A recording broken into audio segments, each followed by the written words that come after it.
I think if you look back over 4 or 5 years, maybe even a little bit longer now, the customer is just more and more involved in the fraud now.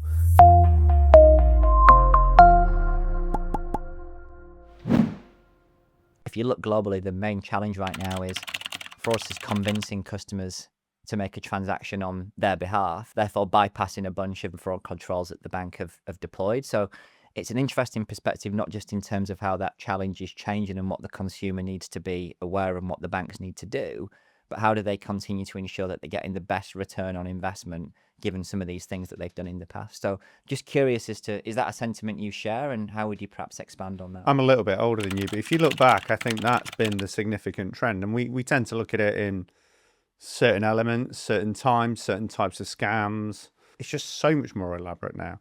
So many more stages. The layering, the preparation, the execution of the fraud. And to your point as well, sometimes, unfortunately, the customer's even involved in validating that that's a genuine transaction. And that causes a double problem. It probably causes a problem that the customer's going to lose that money, but it also gives the fraudster then a free hit to carry on spending. So I think the really macro trend for me, as well as the technical enablement, is really this one of the customer being involved as a victim, the customer being involved in their protection, the customer being involved in the proposition, how you use your banking app, how you interact with your bank has changed. And the customer really taking responsibility for their own protection, given some of the regulatory changes as well. So it's more unusual now, I would say, for the fraudster a customer is interacting with to be in the same geography. Like, I would say that's actually unusual now. That's the anomaly rather than... That's the outlier, whereas before it probably was someone you knew, or it's somebody you literally bumped into in the street. So when you think about just the nature of that, geographical boundaries are gone. I think in some ways financial boundaries are gone. Certainly, those natural breaks are gone. And I think that's the really kind of big landscape evolution.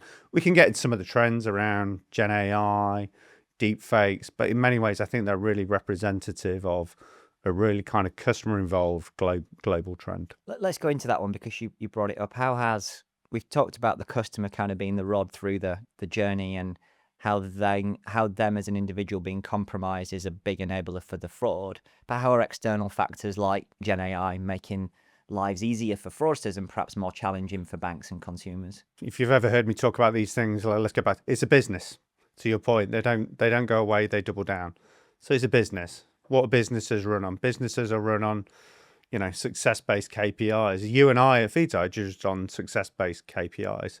So what does it help with? It helps with three things. It reduces cost, and that might be the cost to get somebody to commit this. Cheap labor, maybe under duress, unfortunately.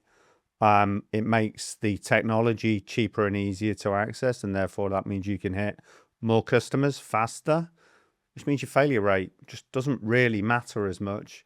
And then the return is higher. So it's a business, and I think unfortunately what it's enabled is high access, low cost. But I think specifically what things like Gen AI enable is fail fast, learn fast, adapt quickly. And that might be documentation, that might be emails, that might be website phishing. The days of the website just having a typo on it, it's just gone, isn't it? The days of the letter just reading weirdly, or that email from pick a country. I got one the other day saying that I've got family in Hong Kong who want to give me money. That's lovely, but I don't have family in Hong Kong, so fairly easy. But the days of that not reading right, all of that's just gone. Fail fast, learn fast, adapt fast, and that means that the ROI goes up for the fraudster.